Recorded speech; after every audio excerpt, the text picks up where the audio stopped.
Hi, എല്ലാവർക്കും നമസ്കാരം. ഞാൻ Akhil Chollakkuzhi. Welcome to Pandobros travel blogs. നമ്മളിന്നൊരു ചെറിയൊരു യാത്ര പോട്ടെ. ചെറുതാണ്, വേറെ അടിക്കല്ല. നമ്മൾ ധനുഷ്കോടി വരെ ഒന്ന് പോവാണ്. അപ്പോൾ ഒരു 3 ദിവസത്തെ ട്രിപ്പാണ് പ്ലാൻ ചെയ്തത്. ഇപ്പോൾ നമ്മൾ പോണത് മൂന്നാർ റൂട്ടാണ്. അപ്പോൾ നിങ്ങൾക്ക് എല്ലാവർക്കും പാണ്ഡോബ്രോസിൻ്റെ പുതിയൊരു വീഡിയോയിലേക്ക് സ്വാഗതം.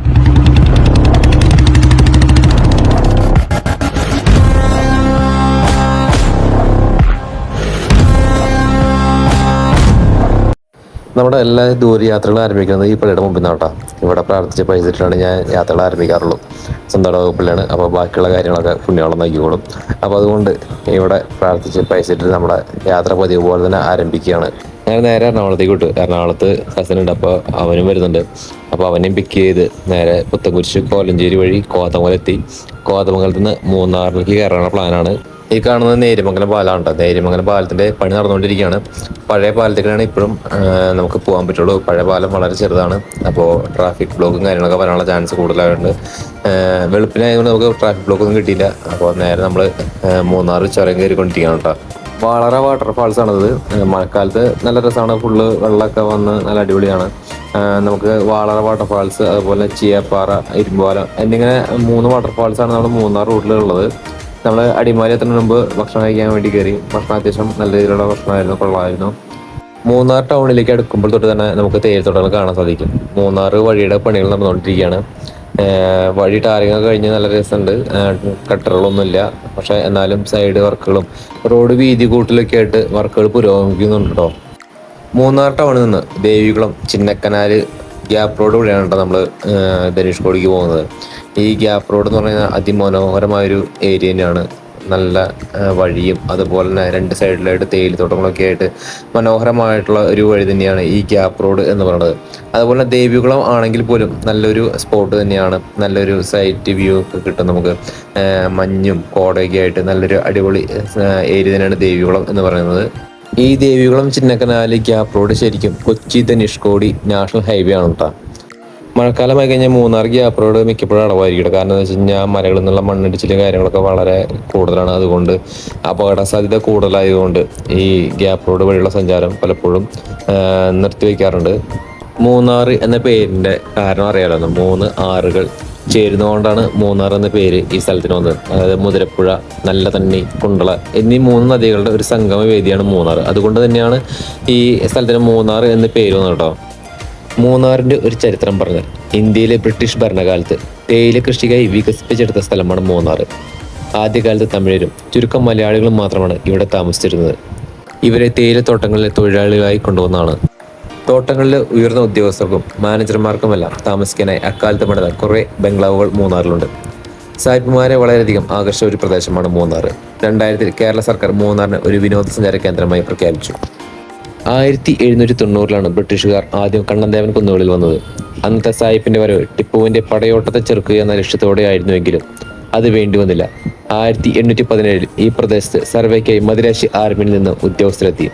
1888-ലാണ് കണ്ണന്തേവൻ പ്ലാന്റേഷൻസ് അസോസിയേഷന്റെ പിറവി. അപ്പോഴേക്കും പാർവതി മലയിലെ 50 ഏക്കർ സ്ഥലത്ത് തേയില കൃഷി ആരംഭിച്ചിരുന്നു. 1908-ൽ മൂന്നാറിലുണ്ടായിരുന്ന മോണോറെയിൽ തീവണ്ടി പാതയായി മാറി. മാട്ടുപ്പെട്ടിയിലും പാലാറിലും റെയിൽവേ സ്റ്റേഷനുണ്ടായിരുന്നു. എന്നാൽ 1924-ലെ വെള്ളപ്പൊക്കത്തിൽ തീവണ്ടി പാത തകരുകയും മൂന്നാർ ടൗൺ കനത്ത പ്രളയത്തിൽ തകരുകയും ചെയ്തു. തീവണ്ടിപ്പാതയുടെ തകർച്ചയെ തുടർന്ന് റോപ്പ് വേ ആശ്രയിച്ചാണ് തേയില ടോപ്പ് സ്റ്റേഷനിൽ എത്തിച്ചത്. പിന്നീടാണ് പാത വികസിപ്പിച്ചതും തേയില നീക്കം റോഡ് മാർഗമാക്കിയതും. മൂന്നാർ ധനുഷ്കോടി റൂട്ടിലുള്ള ഒരു ചുരമാണ് ബോഡിമെട്ട് ചുരം. 17 ഹെയർപിൻ വളവുകളാണ് ബോഡിമെട്ട് ചുരത്തിനുള്ളത്. തമിഴ്നാട്ടിലെ തേനി ജില്ലയിലെ ഒരു പ്രദേശമാണ് ബോഡിമെട്ട്. കേരളത്തിന്റെ അതിർത്തിയോട് ചേർന്നാണ് ഇത് സ്ഥിതി ചെയ്യുന്നത്. തമിഴ്നാട്ടിലെ ഏലം കൃഷി ചെയ്യുന്ന പ്രധാന പ്രദേശമാണ് ബോഡിമെട്ട്. ധനുഷ്കോടിയിലേക്കുള്ള നമ്മുടെ യാത്ര മധുരയിൽ കൂടിയാണ്. മധുരയെ പറ്റി പറയുകയാണെങ്കിൽ നൂറ്റാണ്ടുകളോളം പാണ്ഡ്യ രാജാക്കന്മാരുടെ തലസ്ഥാനമായിരുന്നു മധുര. തമിഴ്നാട്ടിലെ വൈഗൈ നദിയുടെ തീരത്ത് സ്ഥിതി ചെയ്യുന്ന പൗരാണിക നഗരമാണ് മധുര.